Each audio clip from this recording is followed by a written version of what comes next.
When you mentioned September the 11th, I had a physical reaction.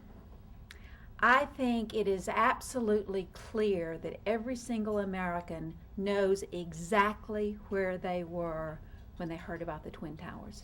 It has become a defining moment in American history. Our speaker today knew and knows exactly where he was because he was at the Pentagon on September the 11th. We are so fortunate that Mr. Peter Murphy is with us. We are so looking forward to his comments. You should know that he is a partner in Holland Knight now, which is a private law firm. But for 20 years, he was on the General Counsel for the Marine Corps, and he was their chief ethics advisor. So here is a man who has been there, who is the equivalent of a 3-star general, who knows the military inside and out, and certainly knows what it was like to survive 9/11. Please help me in welcoming Mr. Peter Murphy.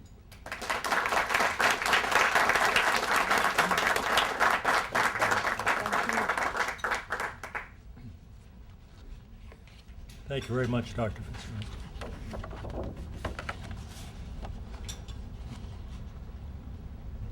What I'd like to do is just give you my impressions of my memory of 9/11 and then put up a couple slides that reflect what happened, at least to me, that day. This is a story of courage and survival, and I am a survivor, believe me. Thank you.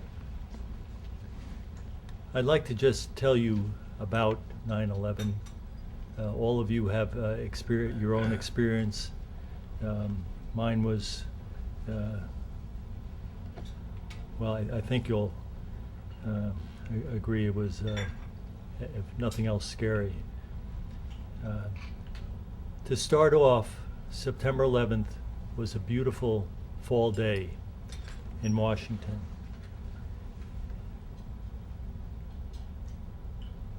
It was absolutely cloudless. There was almost no humidity, which made you think that it really wasn't Washington. And it was, as I described it in an interview afterwards, an entirely routine day. I was talking, let me just describe first, as the General Counsel of the Marine Corps, I had a nice office. It overlooked the helipad. I viewed probably the safest place, one of the safest places in the country. The day before, September 10th, President Bush came to visit the Pentagon and left for Florida, or for Andrews Air Force Base, by helicopter from the helipad, which was directly under my windows. That's how safe that area was. I was talking to a major in my office, Joe Baker, about a particular issue he was handling. We had the television on, as we did round the clock, and CNN was on. At 8:45 on September 11th, the North Tower of the World Trade Center was struck. People were immediately commenting on it, and some folks thought that it was a mistake and misfiled flight plan. But since I was from New York City, I knew the World Trade Center, and I knew just innately that this was not something that was a mistake. 20 minutes later, U.S. Air Flight 1752 hit the South Tower. At this point, everybody was in a state of alarm. In my office, we were obviously nervous about this. I asked my corporal, Garafola, to check the command center in the Pentagon to find out what the threat condition was. He came back and said, threat condition normal.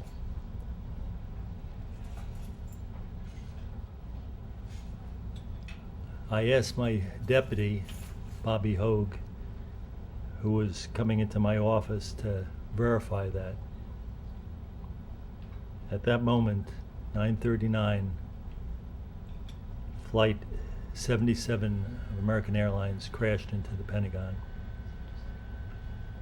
The engineers say that we were 30 feet from absolute ground zero in the Pentagon. The noise was the most alarming, loudest thing I've ever heard in my life.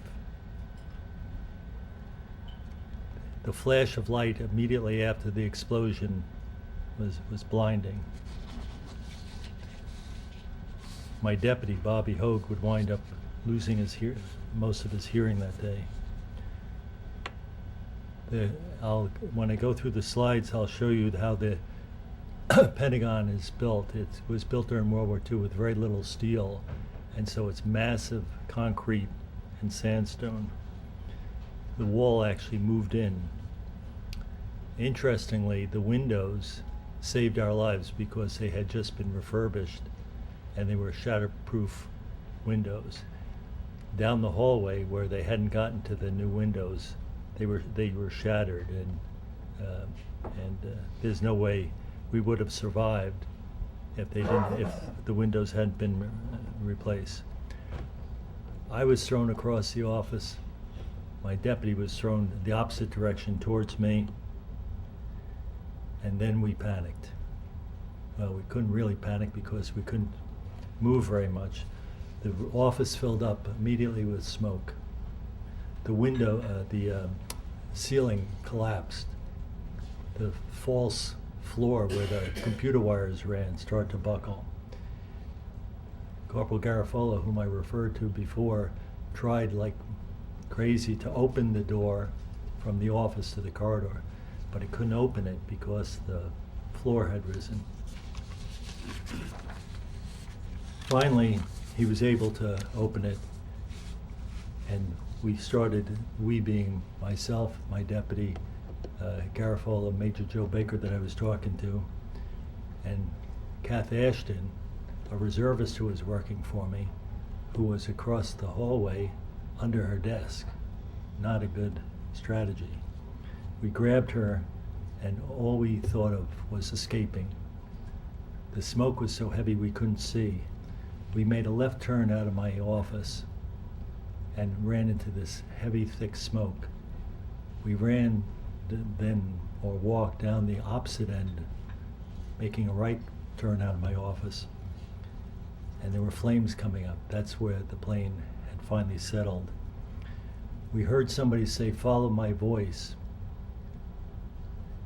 And we turned around, could not see, but heard somebody, and went back into the thick smoke again. That person saved our life. We never found out who it was. Finally, we ran across a corridor that was not struck.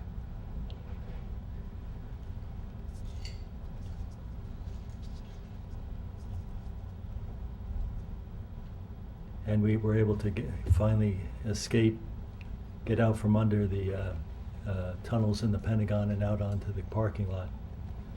As we were doing that, though, we heard a second explosion. We thought that was the second plane hitting the Pentagon. It turned out it wasn't. It was the floor collapsing, including my office spaces. If we had delayed 5 or 10 minutes more, we would have been part of that collapse. We held on to each other with Corporal Garofalo in the lead, and here we're talking about a 20-year-old stud. I mean, he could have been to the exit door while we were still trying to figure out what to do. And this young corporal held our hand, made sure we stayed hooked up, all 5 of us, as we left the Pentagon.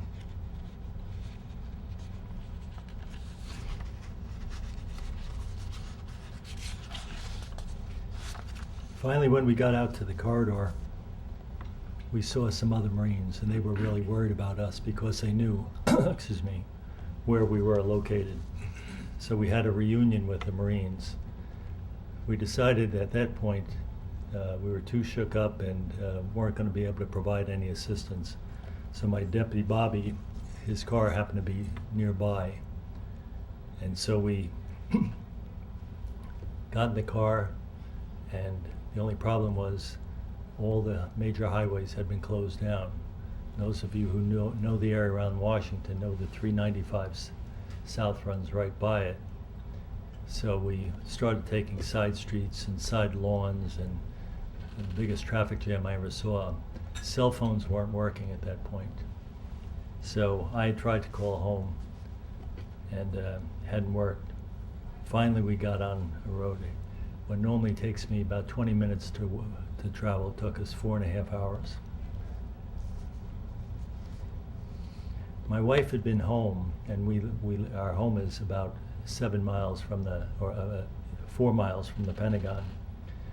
So while she was doing some work at home, she heard the explosion and turned on the television, and then saw the Pentagon burning, and knew where the location of our office, because she'd been there a number of times. And when we didn't call, and then the second explosion, she thought that we had been killed. My couple good friends came over, a former FBI agent and his wife, to look in on Kathy. And when we were gone or hadn't answered as long as we had, Tim told Kathy that she needn't worry about any arrangements. He would take care of everything. I can't describe when I did get home, that 4.5 hours later, the reunion we had, and everybody else got to, with regular phones, got to call their wives and family. If it hadn't been for Corporal Garafola and his cool-headedness, I don't know what would have happened to us, or I don't want to think what would have happened to us. He was later decorated by the Secretary of Defense for heroism. I'd like to now, if I could, go through some slides and kind of put a little context on what I was talking about.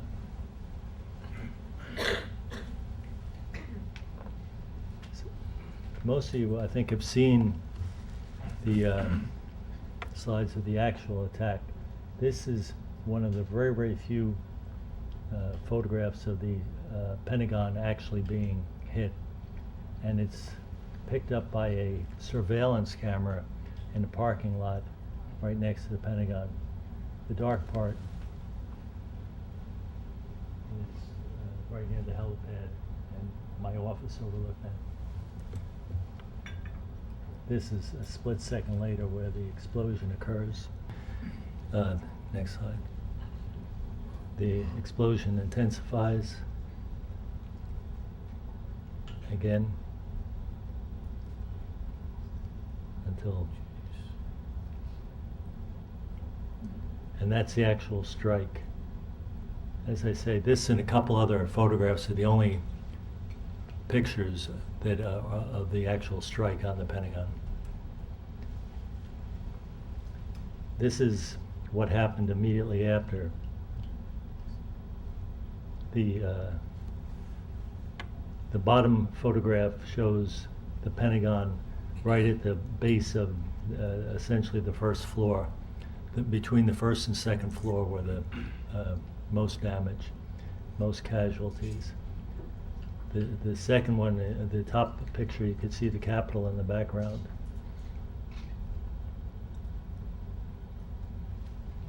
This is another picture of the ground floor of the Pentagon.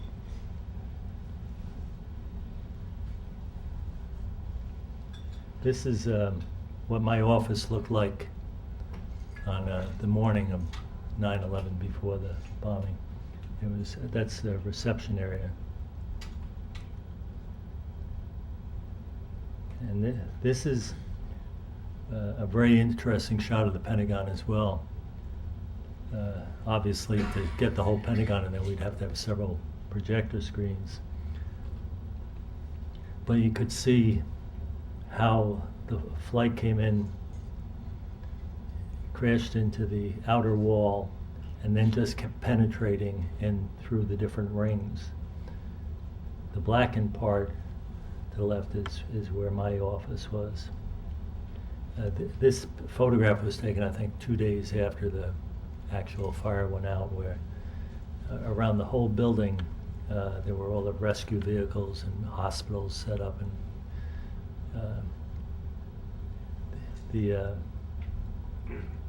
the actual damage done to the Pentagon was relatively small. There were folks on the other side of the Pentagon in meetings and doing different things. They were not aware that the plane hit the Pentagon, because the Pentagon is so big and absorbs so much of the noise. This is just a diagram of what my office looks like, where the larger office was mine, down where it says Mr. Murphy's office. If you look to the top of the windows, and if my deputy had been in his office, instead of coming into my office, he would have been killed immediately. That whole area collapsed. This is my office. This is well after the fire had ended, and actually the everything was black with smoke. It wasn't as bright as that. That was a Kachina doll that was supposed to bring good luck. When you think, though, that that's a window that withstood that damage, that didn't shatter. The yellow on the window is a mylar type thing that also assists in strengthening the window. That's my desk chair and my desk, and no wall in the back anymore. You can see right down to the ground. We were on the 4th floor. So it was amazing, because some things weren't moved at all. Pencils were exactly where they left in pads, and other things were completely incinerated. You could see a desk chair over on the side, and everything, all the ceiling and the computer wires collapsed. There's a corollary story that I think is kind of interesting, dealing with the flag that was in my office. This is a side view of the Pentagon. It's as if somebody had cut it with a knife. Here's the windows, if you could see them, are all in place. Here's my desk chair from a different view, but most significantly is the red Marine flag that was behind my desk. And here you could see it again. The significance of that was, as people were returning to the Pentagon, either to try and get remains or try to help or do things, everything was dark gray and black, covered with enormous amounts of smoke. And the only thing you could see that distinguished any part of the Pentagon was the Marine flag that somehow had not fallen over this crevice into this bonfire. A couple Marines who were on the rescue team decided that this should be, if not in the same category as the flag of Iwo Jima, at least a significant icon that should be preserved. Again, here's my desk chair over here. Here's you can see how thick the concrete is here that this bomb was able to penetrate.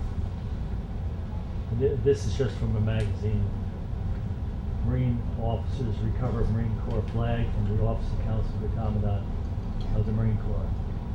The office is one of many that were hit during the terrorist attack of September 11th.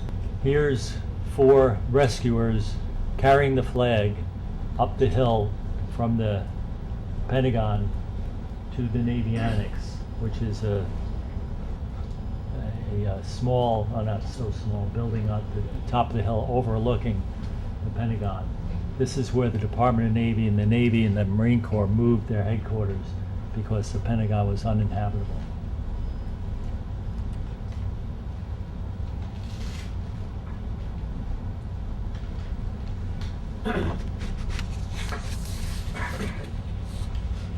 The flag was carried up the hill. It was given to the assistant commandant, who was the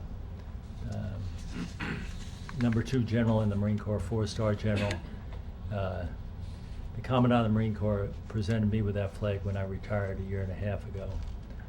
I intend to gift that flag to the Marine Corps Museum, which is being built in Quantico. The whole atmosphere in the Pentagon obviously would never be the same after that.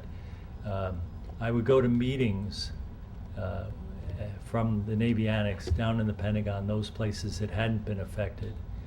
And it was the most surreal view you could imagine. What was a very, and I know a number of you have visited the Pentagon. It's it's not particularly jazzy looking, but it is very stately. The public rooms are attractive, marble floors and that type of thing. Well, the amount of damage was incredible. Smoke damage throughout the entire building. The ceilings were damaged badly. The walls were damaged badly. The most difficult thing for me to grasp, though, was the fact at each corner, at each corridor, and there are literally hundreds of them, was a soldier standing with a rifle throughout the entire Pentagon. And it just sent chills through your spine. But Washington would change so dramatically in the next couple of days. Obviously, all the commercial flights stopped. But around D.C., the planes were constant now because they were the Air Force jets who were patrolling. So the helicopters going from Quantico and to the White House and to the Pentagon just changed everything dramatically. It was a complete and utter transformation of the Pentagon from a office building where a lot of military brass was, to a building that looked very, very crippled and looked like the type of thing you'd see in World War II photographs. The Secretary of Defense promised the President that he would have the Pentagon fixed up and habitable within 1 year.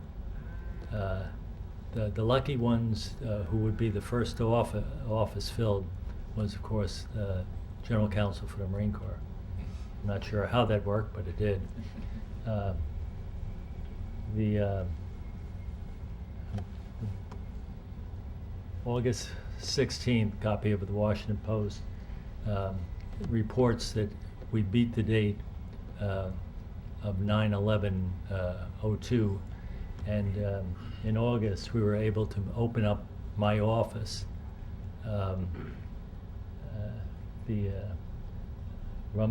Secretary Rumsfeld was very, very proud of the fact that he was able to get the cleanup done, and now they fibbed a little because ours was the only office it was supposed to be everybody, but within a short period of time, the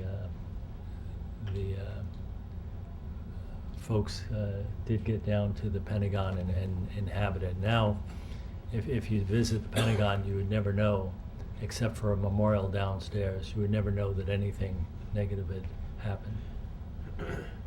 This Secretary Rumsfeld congratulating Corporal Garofalo. I had mentioned Corporal Garofalo a couple times. He's the individual who helped us escape from the inferno that was the Pentagon. There's my deputy, Bobby Hogue, showing the secretary the photographs of what the place had looked like before. And this is my new office, which looks amazingly like my old office, because it had opened, it had been in refurbished before 9/11, so they had all the plans and all, even the furniture orders were the same. So it had a very eerie sense about it when you would walk in and remember what it had looked like after the bombing.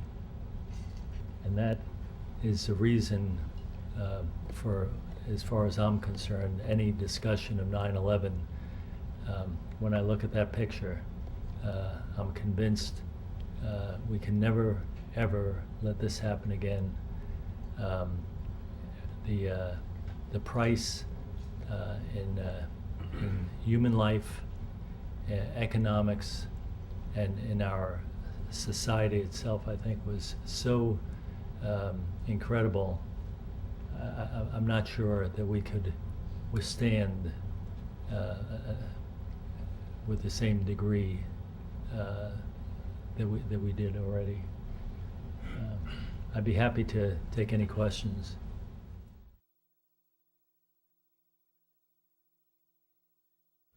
Through 3.5, so when through the E-ring, which is the one that is most the outside ring that's fanciest, into the D-ring and into the C-ring. So it penetrated, but not laterally so much as kind of deep in.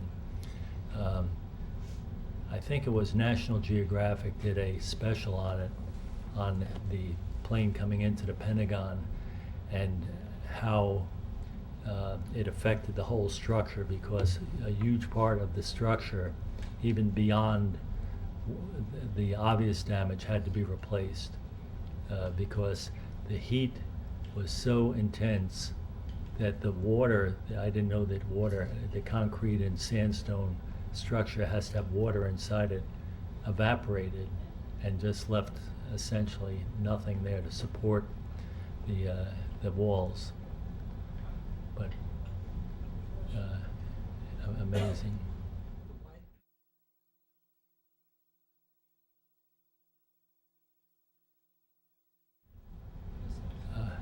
Physically, I think the answer is yes. Those anti plane types of missiles and all are not only designed to protect the White House, but also they're in a strategic location to protect the Pentagon as well, and other buildings. I don't think it'd be extremely difficult to do the logistics, but I think you may be able to do that. I would just have a serious question as to whether the president could, I don't mean this president, I mean any president could direct the destruction of a commercial jet with passengers on board. Sir.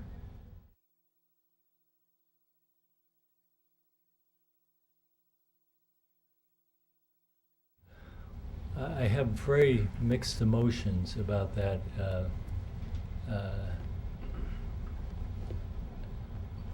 I believe that national security isn't an end in itself, and my concern is that in making sure that we are totally secure, we may wind up diminishing the reason that we have a national security and a constitution for. So I can't give you a clear yes or no on that, but I'm very concerned about what I feel is a very necessary need for information to deal with terrorists, at the same time moving up against the Constitution and the rights of privacy and other things that are come out of that. So I'm going to punt on that one.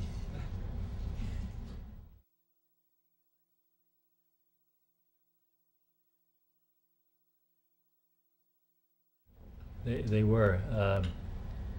I want to say they were 3 feet thick. I mean, I am not an engineer, and barely, but both my old and new office, the walls where the windows would be able to measure the walls were at least that thick. I mean, enormous. And I think that helped, even though it was old and in some ways dilapidated. I think the Pentagon was designed for something like that almost, as far as avoiding the whole building collapsing. Yes, sir. It was 155, I have 155 people in the Pentagon, I think 55 on the plane, and then the 5 terrorists. I think that's